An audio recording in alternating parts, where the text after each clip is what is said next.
رانا صاحب، آج جو نیشنل اسمبلی کی جو اسٹینڈنگ کمیٹی ہے پیٹرولیم کی، تو اس کا اجلاس تھا. تو اس میں جو پیٹرولیم ڈویژن ہے اس نے یہ کہا ہے کہ آئی ایم ایف بورڈ کے اجلاس سے قبل لیوی لگانا بڑا ضروری تھا. آئی ایم ایف سے پٹرول اور ڈیزل پہ لیوی جو ہے وہ 80 روپے فی لیٹر طے ہے. اس وقت ملک میں ڈی اے پی کا خام مال بھی نہیں ہے، اور ہو سکتا ہے کچھ دن بعد ملک میں ڈی اے پی دستیاب نہ ہو. ڈی اے پی کا خام مال آبنائے ہرمز کے ذریعے آتا ہے. اب یہ مجھے جو ہے نا، میرے جو یہ انہوں نے دیا ہے، اس میں کوئی اتنی خاص چیز تو نہیں ہے، لیکن اس میں پیٹرولیم ڈویژن جو ہے اس کی جو وضاحت ہے، اس میں مجھے تو کوئی چیز نظر نہیں آ رہی. تو آپ تھے اس میں؟ نہیں، میں نے وہ ان کا ٹی وی پہ چل رہے تھے ٹکرز وغیرہ، آپ کے چینل پہ بھی چلے ہیں. علی پرویز ملک صاحب کو بھی کوٹ کر رہے تھے. یہ دیکھیں، دو تین باتیں حامد میر صاحب بڑی کلیئر. ایک تو جو بات کر رہے ہیں ڈاکٹر فاروق سلیم صاحب بالکل صحیح کر رہے ہیں. پاکستان میں جو تیل کی قیمتیں بڑھ رہی ہیں اس کا غیر ملکی زر مبادلے ذخائر سے کوئی تعلق نہیں ہے. یہ اس وقت تعلق ہوتا کہ ہمارے پاس ذخائر نہ ہوتے، ہم امپورٹ نہ کر پاتے، پھر آپ کہتے جی کہ بہت مسئلہ ہو گیا ہے، سپلائی نہیں آ رہی، تو ہمارے پاس $16 ارب کے ریزروز ہیں. تو باسط احترام یہ بات جو ہے خرم صاحب کی، میں اسے ایگری نہیں کرتا. سپلائیز کا ہماری دوسری چیز لائن کیوں نہیں لگ رہی؟ اس لیے نہیں لگ رہی کہ ابھی بھی ہورڈنگ کے چانسز ہوئے ہیں، ٹھیک ہے. اور جمعے کو قیمت بڑھنا ہوتی ہے، لوگوں کو پتہ لگتا ہے قیمت بڑھنے والی ہے، وہ جمعرات کو پہنچ جاتے ہیں، گورنمنٹ جمعرات کو قیمتیں بڑھا دیتی ہیں. اس کا مطلب ہے کہ گورنمنٹ کا انتظامی کنٹرول، جس میں وفاقی نہیں چاروں صوبائی حکومتوں کا بھی کام ہے، کوئی کنٹرول نہیں ہے. جیسے لائن لگتی ہے یہ قیمت بڑھا دیتے ہیں لائن توڑنے کے لیے، اور کوئی کنٹرول نہیں ہے. تیسری بات، اب یہ جو ساری لیوی والی بات، یہ جو اس میں اسٹینڈنگ کمیٹی میں بھی بات ہوئی، اور آپ نے جو نیشنل اسمبلی کے اندر فلور کے اوپر علی پرویز ملک صاحب نے بات کی، وہ بڑی اچھی بات ہے. اب مسئلہ یہاں پہ کیا ہے؟ مسئلہ یہ ہے کہ علی پرویز ملک صاحب نے جو پیٹرولیم لیوی اکٹھی کرنی تھی، ان کی وزارتیں، جو بھی اس کا میکانزم ہے اکٹھا کرنے کا، اس کا جو ہدف ہے حامد میر صاحب، وہ ہدف سے بھی 100-150 ارب روپے آگے ہے. اچھا، وہ آگے ہے، وہ ریلیکس ہے، اس کی وزارت ریلیکس ہے. وہ کیوں کہہ رہا ہے وزارت خزانہ سے پوچھو؟ کیونکہ جناب کی جو وزارت ہے، بڑی عزت میں کرتا ہوں، ہمارا بڑا پرانا تعلق ہے، ان کی وزارت کے اندر کہ ریونیو ڈویژن اور ایف بی آر آتا ہے، اس کا نیچے کیا ہوا ہدف 683 ارب روپے سے شارٹ فال ہے. اس کا نیچے جو کم کیا ہوا ہدف ہے 683 ارب روپے کا شارٹ فال ہے. 10 ماہ کا شارٹ فال آ چکا ایف بی آر کا. اب مسئلہ یہاں پہ کیا ہے؟ دو ہاتھ ہے، ایک ہاتھ میں پیٹرولیم لیوی کی کلیکشن ہے، ایک ہاتھ میں ایف بی آر کی کلیکشن ہے. یہ دونوں جب ملتے ہیں تو ایک بجٹ کا ایک سرپلس دینا ہوتا ہے انہوں نے آئی ایم ایف کو. وہ جب ملتے ہیں تو نمبر نہیں پورا ہو رہا. جب نمبر نہیں پورا ہو رہا تو انہوں نے کہا جی کہ نمبر کیوں پورا نہیں ہو رہا؟ کیونکہ ایف بی آر 683 ارب سے شارٹ ہے. نہیں، کیوں شارٹ ہے وہ؟ کیونکہ وہاں سے جو ٹارگیٹس نہیں، کیا اس کی وجہ یہ نہیں کہ ہم ٹیکس نہیں دیتے؟ نہیں، ہم دنیا میں کوئی نہیں دیتا ٹیکس، لیا جاتا، دیتا کوئی نہیں ہے. اچھا، ٹھیک ہے. انہوں نے، میں ایک بات کا کریڈٹ پرائم منسٹر کو دیتا ہوں، پرائم منسٹر کا بہت زیادہ فوکس ایف بی آر کی اصلاحات کے اوپر، پھر بھی نتیجہ یہ میں نے آپ سے بات اس لیے کی ہے کہ احسن اقبال صاحب نے کچھ کہا ہے، ذرا سنیں یہ احسن اقبال صاحب نے کیا کہا ہے. لیوی کیوں لگتی ہے؟ لیوی اس لیے لگتی ہے کہ جب ہم ٹیکس نہیں دیتے تو حکومت کے پاس کوئی اور طریقہ نہیں ہوتا کہ وہ یا بجلی کے بلوں سے یا پیٹرول کے ذریعے سے ٹیکس اکٹھائی کرے. اگر ہم ٹیکس کی ادائیگی نہیں کریں گے تو یقیناً پھر حکومت ان اخراجات کو پورا کرنے کے لیے جو اس کے اوپر حکومت چلانے کے لیے ادا ہوتے ہیں، اسے یا لیوی کی صورت میں اکٹھا کرنا پڑتا ہے یا کسی اور صورت میں اکٹھا کرنا پڑتا ہے. تو یہ جسٹیفائڈ نہیں ہے؟ نہیں ہے. اب اتنا بڑا اعتراف ہے یہ ناکامی کا، پورے سسٹم کی ناکامی کا اعتراف ہے پروفیسر احسن اقبال صاحب کی جو اسٹیٹمنٹ ہے. وہ کہہ رہے ہیں کہ یا بجلی کے بل کے ذریعے جو ریڑھی والے کو بھی جا رہا ہے، جو ایک موٹر سائیکل کا پنکچر لگا رہا ہے اس کو بھی جا رہا ہے بجلی کا بل، اور ایک پیٹرول والا جو موٹر سائیکل میں بھی ہے 660 cc کی گاڑی والا بھی ہے، اور مرسیڈیز بھی ہے. اگر آپ نے یہی کرنا ہے، میں ان کے ساتھ ہوں. 1000 روپیہ فی لیٹر پیٹرولیم لیوی لگائیں، ایف بی آر کو بند کر دیں، تاکہ ادھر کا آپ نے جو خرچہ پالا ہوا اور پوری قوم کے اوپر اپنے بوجھ ڈالا ہوا، کوئی ان سے خوش نہیں ہے ایف بی آر سے. بزنس مین کہہ رہے جی کہ ہمارے اکاؤنٹ سے پیسے نکال کے لے جاتے ہیں بغیر نوٹس دیے ہوئے. حکومت کہہ رہی ہے کہ ان کی وجہ سے شارٹ فال آ رہا ہے. فائنانس منسٹر جو اپنی پرفارمنس کو ڈیفینڈ نہیں کر پا رہے ایف بی آر کی وجہ سے، تو پھر رکھا کیوں ہے؟ جو آپ کے پلاننگ کے منسٹر ہیں وہ کہہ رہے ہیں جی کہ ہم کیسے کہہ رہے ہیں، ہم تو یہی 2 ہی طریقے بچے ہیں. تو یہ سب کچھ کرنے کا پھر فائدہ کیا ہے؟ جی دیکھیں جی، ایک تو میں بڑا سرپرائز ہوں یہ سن کے کہ آپ کی کٹی میں اگر ڈالرز ہوتے ہیں تو اس سے کوئی فرق نہیں پڑتا، تو پھر ہم آئی ایم ایف کے کیوں جاتے ہیں؟ اگر ہمارے پاس 700 ارب ڈالر کے ریزرو یا 16 ارب ڈالر کے ریزروز کا فرق نہیں ہے تو آئی ایم ایف کے پاس ہم کیا کرنے جاتے ہیں؟ اور اگر ہماری جو ہے پر کیپٹا جو قرضہ ہے وہ تقریباً پاس ہے انڈیا پاکستان کا، تو ہمیں تو کوئی ضرورت ہی نہیں ہے پھر یہ کرنے کی. یہ میں اس پہ بڑا سرپرائز ہوں ایک تو کہ آپ کی کٹی میں اگر ریزروز ہیں تو اس سے کوئی فرق نہیں پڑتا کہ جی ڈالر کی پرائس کا، پیٹرول کی پرائس کہاں جا رہی ہے، انٹرنیشنلی آئل کی پرائس کہاں جا رہی ہے. تو پھر انڈیا میں یہ بتائیں نا مجھے, اگر قیمتیں نہیں بڑھائی گئیں تو یہ روڈ پہ کیوں آئے لوگ, کیوں آئے لوگ؟ اس کا سوال کا جو جواب دے دیں مجھے. روڈ پہ کیوں آئے لوگ, گیس اسٹیشن پہ کیوں لائنیں لگی ہیں, آج کیوں یہاں وہاں پہ جو ہے فرٹیلائزر شارٹ ہوا ہے, وہ کیوں یہ کہہ رہے ہیں کہ جی ہمارے پاس سپلائی کی کنسٹرینٹ ہے. پاکستان کا سپلائی کی کنسٹرینٹ نہیں ہے. آپ کو پتہ ہے پاکستان کے پاس 2.5 ہفتے کا فیول تھا, آج ہم 4 ہفتے 5 ہفتے کی فیول پہ بیٹھے ہیں, ڈسپائٹ دا فیکٹ کہ جنگ ہوئی ہے اور یہ رستہ رک گیا ہے جہاں سے ہمارا بھی 80% آتا ہے آئل اینڈ گیس. ہم جو ہے اس وقت جو ہے بہتر پوزیشن میں الحمدللہ. تو دیکھیں پوائنٹ یہ ہے, آپ کہہ رہے ہیں ہم بہتر پوزیشن میں in terms of fuel supply. بالکل, ہمارے پاس جو فیول کی سپلائی ہے نا, یہ آئل کتنا ہے ہمارے پاس, یعنی کہ ہمارے پاس کتنا ریزرو میں رکھا ہوا ہے, کمرشل ریزرو جسے کہتے ہیں, وہ ہمارے پاس اس وقت 4 سے 5 ہفتے کا اویلیبل ہے. یعنی کہ ہمارے پاس فیول شارٹ نہیں ہو رہا, اللہ کا شکر ہے, لوگوں کے پاس فیول شارٹ ہوا ہے.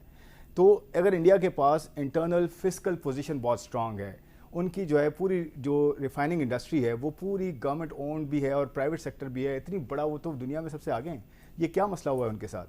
دیکھیں میرا پوائنٹ یہ ہے کہ جس کے فنڈامنٹلز اسٹرانگ ہوتے ہیں نا, جس کنٹری کے, اس کنٹری کے فنڈامنٹلز اس لیے اسٹرانگ ہوتے ہیں کہ وہ بہت بیلنس ڈیسیجنز لیتے ہیں. انڈیا نے ہسٹوریکلی بیلنس ڈیسیجنز لیے ہیں کہ آپ آج وہ افورڈ کر سکتے ہیں, اس کے باوجود وہاں پہ پرابلمز ہوئی ہیں. سیکنڈ پوائنٹ پہ میں یہ آتا ہوں کہ دیکھیں لیوی کا مطلب یہ نہیں ہے صرف کہ ٹیکس کے شارٹ فال کو کٹ کرنا. ٹیکس کا شارٹ فال تو لاسٹ ایئر بھی تھا, اس مرتبہ بھی ہے. لیوی کے 3-4 ریزنز ہیں, اگر مجھے 1 منٹ دے دیں یا 30 سیکنڈ دے دیں. دیکھیں کلائمیٹ کا آپ کو پتہ ہے نا پاکستان کا کتنا بڑا مسئلہ ہے. پوری دنیا میں جو گرین ہاؤس گیسز ہوتی ہیں نا, یہ والی جو پولوشن والی ہوتی ہیں, ڈیزل پیٹرول, ان پہ لیویز پوری دنیا میں لگتی ہیں. پاکستان میں آپ کو پتا ہے لیکن آپ کا جو 1 لیٹر پیٹرول ہے جی, اس میں کلائمیٹ کے نام پہ ٹیکس ایک علیحدہ سے پہلے موجود ہے. میں آپ کو بتا رہا ہوں نا, میں آپ کو بتا رہا ہوں کہ پرسنٹیج کتنی ہے. دیکھیں آپ کس طرح ناپتے ہیں چیز کو, آپ اس طرح ناپتے ہیں. نہیں, لیکن یہ کلائمیٹ ٹیکس کا کیا تعلق ہے لیوی کے ساتھ, جبکہ کلائمیٹ ٹیکس علیحدہ سے موجود ہے پہلے. بالکل صحیح بات ہے, کاربن ٹیکس ہے, کاربن لیوی بھی ہے اس کے اوپر, اور یہ پیٹرولیم لیوی بھی ہے.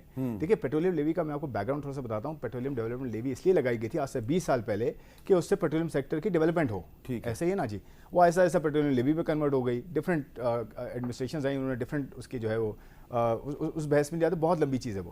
میں صرف یہ کہنا چاہ رہا ہوں کہ آپ یہ دیکھیں کہ پیٹرول اور ڈیزل کے اندر پرسنٹیج آف ٹیکسز کتنے ہیں ہمارے یہاں, ذرا یہ دیکھ لیں. انڈیا میں کتنے ہیں, بنگلہ دیش میں کتنے ہیں, دنیا میں کتنے ہیں.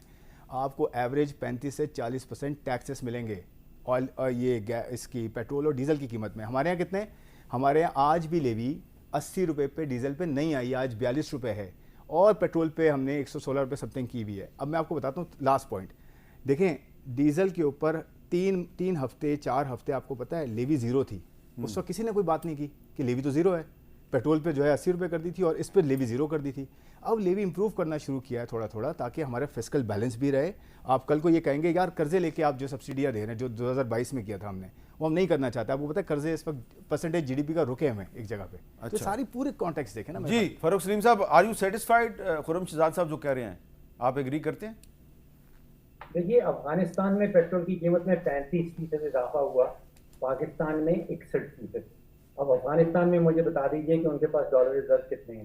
دیکھیے یہ معاملہ تو طے ہو گیا, اس کا ڈالر ریزرو سے تعلق نہیں ہے, اس کا تعلق اندرونی پالیسی سے ہے کہ آپ نے بوجھ کس کے اوپر ڈالنا ہے. یہ پالیسی ڈفرینٹ ہے. اچھا دوسری چیز دیکھیے کہ جو ہم پیٹرولیم لیوی لاگو کرتے ہیں اس کی میں تاریخ اسٹڈی کر رہا تھا. وہ 2022 میں 10 روپے ہوا کرتی, اس کے بعد وہ 20 روپے کر دی گئی, اب وہ 117 روپے پہ پہنچ گئی. یہ اسی وقت شروع ہوا پیٹرولیم لیوی کا معاملہ جب سرکولر ڈیٹ جو ہے بجلی کا وہ بڑی تیزی سے ایکسپلوڈ کرنا شروع کیا. ان دونوں میں ایک بڑا گہرا تعلق نظر آتا ہے. یہ ٹیکس کا تعلق نہیں, میں نہیں سمجھتا ہوں کہ ٹیکس کے ساتھ اس کا کنیکشن ہے. میں سمجھتا ہوں کہ پیٹرولیم لیوی کا کنیکشن ڈائریکٹلی حکومتی اخراجات اور حکومتی نقصانات کے ساتھ. کیونکہ حکومت اپنے نقصانات اور اپنے اخراجات پہ کنٹرول نہیں کر پا رہی تو اس کو پیسہ اضافی چاہیے. اگر صرف آپ FBR کی جو پرفارمنس ہے, FBR کو بہت گالیاں پڑتی ہیں, ہر جگہ گالیاں نہیں. میں اعداد و شمار کی بنیاد کے اوپر FBR کی پرفارمنس دیکھ رہا تھا. دیکھیے 2006 میں, آج سے 20 سال پہلے, حکومت نے حد رکھا تھا FBR کے لیے 1000 ارب کا, یعنی کہ 1000 ارب کا ٹیکس اکٹھا کیا گیا سن 2006 میں. پچھلے سال ہمیں حکومت خود سے بتا رہی ہے کہ لگ بھگ 14000 ارب ٹیکس اکٹھا کر لیا گیا ہے. FBR نے 1000 ارب سے آج سے 20 سال پہلے 14000 ارب کا ٹیکس اکٹھا کر لیا. مجھے حکومت کا کوئی اور ڈپارٹمنٹ بتا دیجیے جس کی یہ کارکردگی ہو. 20 سالوں میں 1000 ارب سے ہم پہنچ گئے 14000 ارب تک. ٹھیک ہے. دیکھیے پاکستان کا ہر بچہ، بوڑھا، مرد اور عورت ٹیکس کے جال میں پھنسا ہے. وہ پاکستانی جس کے گھر میں بجلی کا بل نہ لگاؤ، بجلی کا میٹر نہ لگاؤ، وہ شاید ٹیکس نہیں دیتا. وہ پاکستانی جس نے زندگی میں کبھی سم کارڈ نہ خریدا ہو، وہ ٹیکس نہیں دیتا ہوگا شاید. وہ پاکستانی جس نے گیس کا میٹر نہیں لگا، ہر چیز جس نے زندگی میں پیٹرول نہ خریدا ہو وہ شاید ٹیکس نہیں دیتا. ہر پاکستانی ٹیکس دیتا ہے. اسی کے نتیجے میں تو ہم 1,000 ارب سے 14,000 ارب پہ پہنچ گئے. پرابلم ہے حکومتی نقصانات کا، حکومتی اخراجات کا. اب آپ سوچئے کہ پچھلے 4 سالوں میں جو ایس ڈی جی کہلاتا ہے، پتہ نہیں وہ اسٹریٹجک ڈیولپمنٹ گولز کی مد میں انہوں نے کوئی 100 کروڑ روپیہ فی ایم این اے کو دیا گیا پچھلے 4 سالوں میں. پچھلے 4 سالوں میں اگر ایم پی ایس کو اور ایم این ایس کو جو اماؤنٹ دی گئی ہیں ترقیاتی منصوبوں کا ان کو شاید کہا جاتا ہے، 700 بلین روپیز، 700 ارب روپیہ دے دیا. بھائی 85,500 کاریں تو کارپول میں پڑی ہیں حکومت پاکستان کے پاس. وہ کسی نے حکومت برطانیہ سے فریڈم آف انفارمیشن رائٹ کے تحت پوچھا کہ آپ کے پاس کارپول میں کتنی گاڑیاں ہیں؟ انہوں نے کہا جی 86. اب میں پریشان تھا کہ برطانیہ کی حکومت کی کارپول میں 86 کارز ہیں، ہمارے پاس 85,500. تو یہ حکومتی اخراجات 85,000 ہمارے پاس 85,500 کاریں ہیں. اچھا، اور ان کے پاس صرف 83 ہیں. کارپول حکومت برطانیہ کا، ہز میجسٹریز گورنمنٹ کا ہے، اس میں 86 یا 87 کا. اچھا،